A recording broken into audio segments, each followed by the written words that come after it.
Halo, assalamualaikum semuanya. Jumpa kembali dengan saya, Pak Andrian. Seperti biasa, pada pembelajaran daring Bahasa Indonesia. Baik teman-teman semua, pada kesempatan kali ini, seperti biasa, Pak Andrian akan menjelaskan kembali materi di teks prosedur ya teman-teman.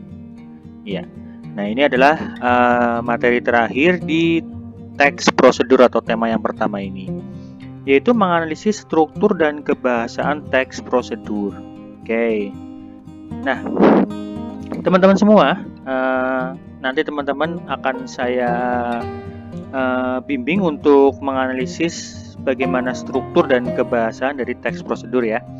Nah, sebelum lanjut teman-teman, seperti biasa Pak Andrian selalu mengingatkan pada teman-teman semua, ayo yang belum subscribe channel Pak Andrian silakan untuk subscribe ya. Dan jangan lupa berikan komentar sebanyak-banyaknya ataupun berupa pertanyaan juga boleh ya teman-teman berkaitan dengan materi pembelajaran bahasa Indonesia ya. Nanti silakan setelah kalian menyaksikan video ini, boleh nanti di-share ya kepada teman-teman yang lain yang belum menyaksikan, sehingga teman-teman yang lain juga mendapatkan ilmu yang sama seperti teman-teman semua ya. Baik, Pak Andrian langsung saja akan menjelaskan tentang, nah ini yang pertama teman-teman, kita kenali dulu atau kita kenali lagi ya hakikat dari teks prosedur. Jadi apa sih teks prosedur? Nah, ini teks prosedur adalah sebuah teks yang berisikan tentang anjuran, tips atau langkah-langkah dalam menyelesaikan suatu aktivitas mulai dari awal mengerjakan sampai selesai secara berurutan.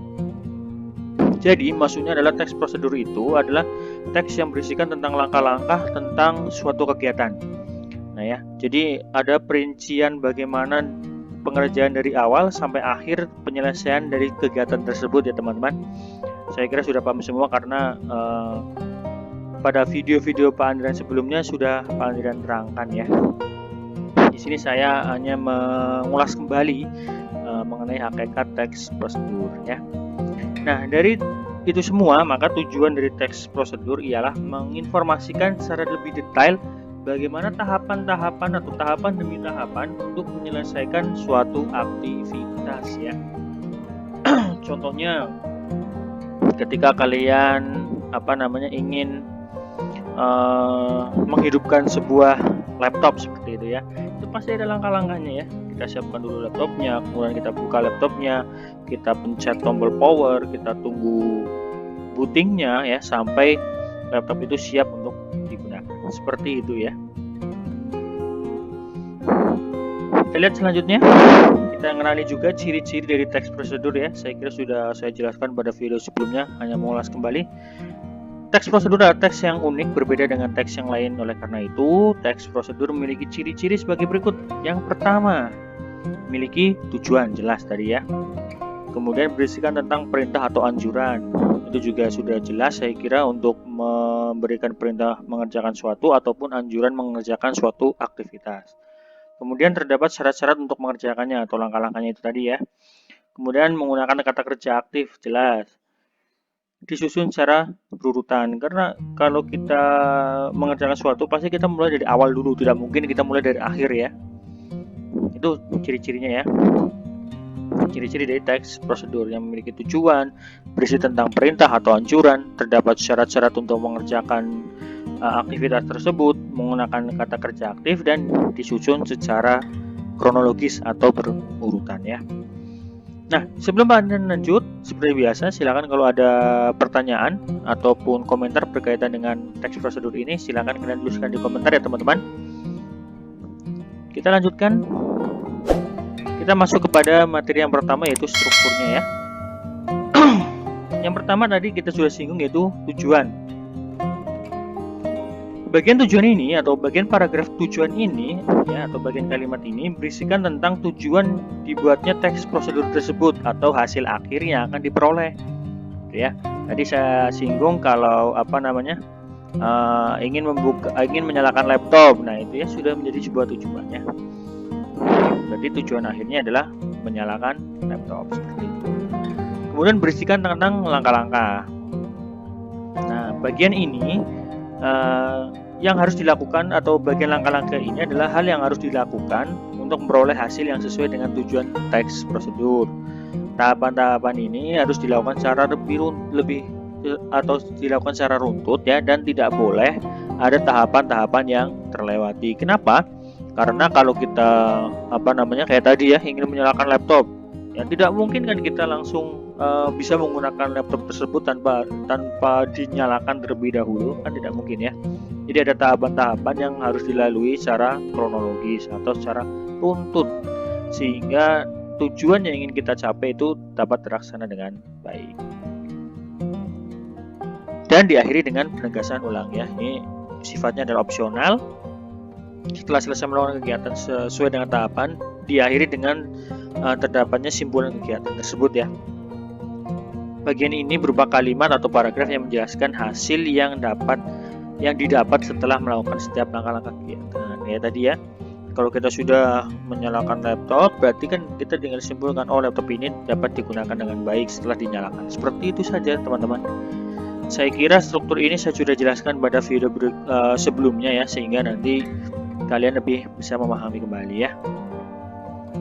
Baik, sebelum kita lanjutkan, seperti biasa Pak Andri mengingatkan kalau ada pertanyaan silahkan tulis langsung di kolom komentar ya. Nah, kita lihat contoh bagian per bagiannya ya. Di sini yang pertama adalah contoh bagian tujuan.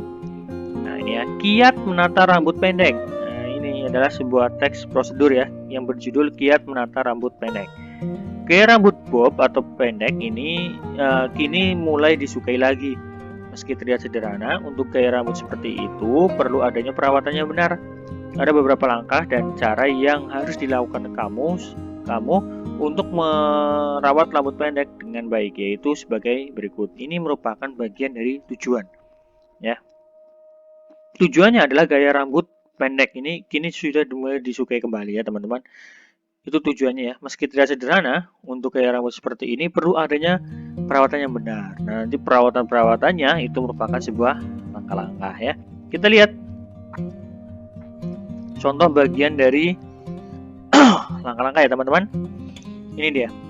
Yang pertama, keringkan dengan handuk. Keringkan rambut sambil dipijat perlahan. Kemudian yang kedua, gunakan produk styling. Gunakan produk styling dan perawatan rambut seperti serum untuk menyehatkan akar rambut. Brodai akar rambut terlebih dahulu.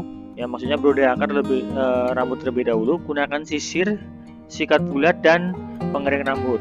Lalu arahkan hair dryer ke bagian akar. Seperti itu ya. Kemudian yang keempat, tambahkan kesan bervolume atau terisi penuh. Kembangkan dan blow dry rambut bagian depan untuk mendapatkan kesan bervolume, maksudnya mengembang seperti itu ya. Nah ini adalah langkah demi langkah yang harus dilakukan ketika kita ingin memiliki rambut pendek ya. Jadi kita merawatnya dengan benar sehingga nanti rambut yang diinginkan atau rambut pendek yang diinginkan akan terlihat lebih berkesan kembali ya, bervolume seperti itu, maksudnya mengembang dengan sempurna seperti itu. Ini adalah contoh bagian dari langkah-langkah. Nah, maka dari itu kita bisa melihat contoh bagian dari penegasan ulang atau simpulan. Kita lihat contohnya.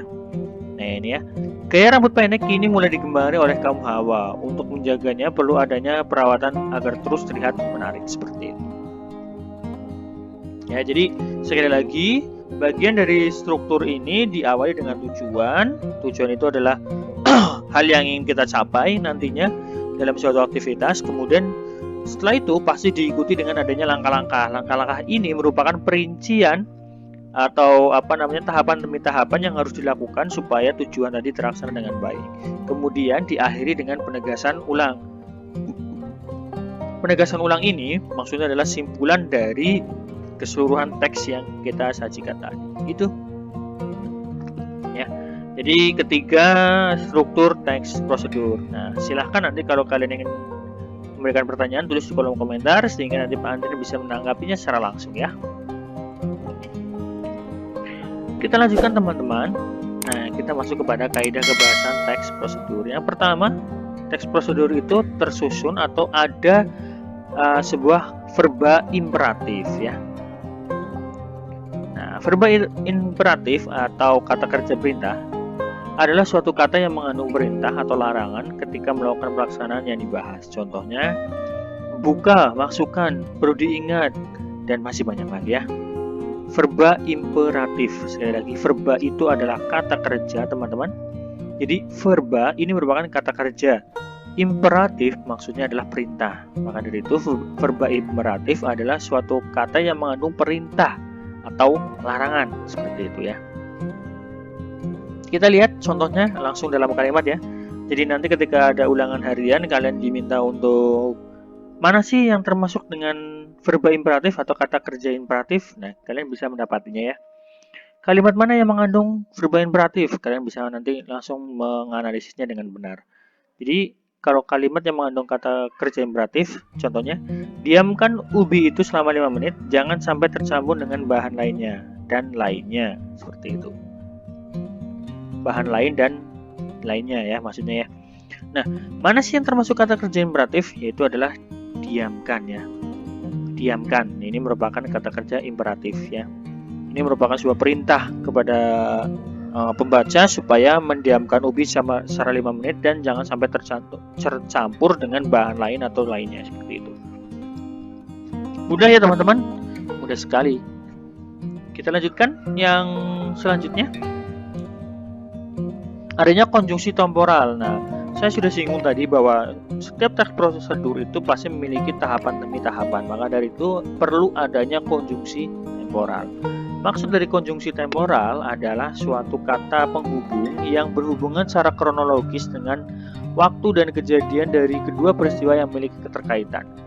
Maksudnya, konjungsi temporal itu adalah kata penghubung yang memiliki sifat mengurutkan waktu, teman-teman. Ya, misalnya atau contohnya ya, kata konjungsi temporal, setelah ini, kemudian, lalu, sesudah itu, selanjutnya, sebelum itu, dan lain-lain. Masih ada lagi ya. Itu contohnya. Jadi konjungsi temporal sekali lagi adalah kata penghubung yang bersifat urutan waktu. Contohnya setelah ini, kemudian, lalu, sesudah itu, selanjutnya, sebelum itu, dan lain sebagainya. Kita lihat kalimat yang mengandung konjungsi temporal. Tadi ya, diamkan ubi selama 5 menit. Selanjutnya, masukkan ubi ke dalam panci yang sudah disiapkan untuk menanak ubi tersebut. Nah itu. Mana yang termasuk konjungsi temporal? Yaitu selanjutnya. Mudah ya teman-teman? Jadi nanti ketika kalian diminta untuk ulangan harian ya, kalian diminta untuk menganalisis kalimat mana yang mengandung konjungsi temporal, kalian sudah bisa menentukannya. Ini dia selanjutnya. Oh mungkin ada lain setelah itu, kemudian dan sebagainya. Nah, itu pilih saja yang seperti itu ya. Baik, saya lanjutkan. Nah, selanjutnya adalah verba material. Verba material saya kira sudah kalian bisa mengenai ya. Verba tadi adalah kata kerja. Material berarti tindakan. Jadi kata kerja yang mengacu pada tindakan atau perbuatan. Jadi kata kerja yang mengacu perbuatan ya. Itu tindakannya. Contohnya teman-teman, memotong, memasukkan, berlari, dan masih banyak lagi. Menulis, minum, terbang, seperti itu bisa ya. Jadi itu merupakan kata kerja material. Jadi kalau kata kerja yang bersifat tindakan fisik ya, ada fisiknya ya yang ikut, berarti itu adalah verba material. Kita lihat contoh dari verba material. Kalimat yang mengandung verba material: masukkan air ke dalam panci, setelah itu masak hingga mendidih. Masukkan ya.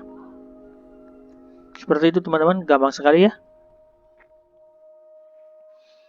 Nah, sebelum saya lanjut, silakan seperti biasa tulis pertanyaan atau komentar kalian berkaitan dengan pembelajaran kali ini. Oh Pak, ada yang masih kurang jelas di sini, nanti saya akan langsung tanggapi ya teman-teman. Baik. Bilangan penanda. Nah, saya kira tadi saya sudah memberikan contohnya ya. Bilangan penanda ini maksudnya adalah suatu bilangan yang mengurutkan langkah-langkah pada tulisannya. Contohnya ya, ini ada 1, ada 2. Ini merupakan bilangan penanda. Jadi ini termasuk dalam kaidah kebahasaan teks prosedur. Biasanya teks prosedur pasti ada 1, 2, 3 dan seterusnya. Nah, di sini saya ambil contoh masak air hingga mendidih, masukkan mie instan, masak hingga matang. Kemudian yang ketiga mungkin Tiriskan mie instan, kemudian masukkan mie instan kepada bumbu yang sudah tersedia, hidangkan, gitu ya. Itu merupakan bilangan penanda ada 1, 2 dan seterusnya sampai tahapan-tahapan itu terlaksana semuanya ya, secara berurutan. Jadi maksudnya bilangan ini adalah fungsinya mengurutkan langkah-langkah pada tulisan. Jadi seperti itu teman-teman.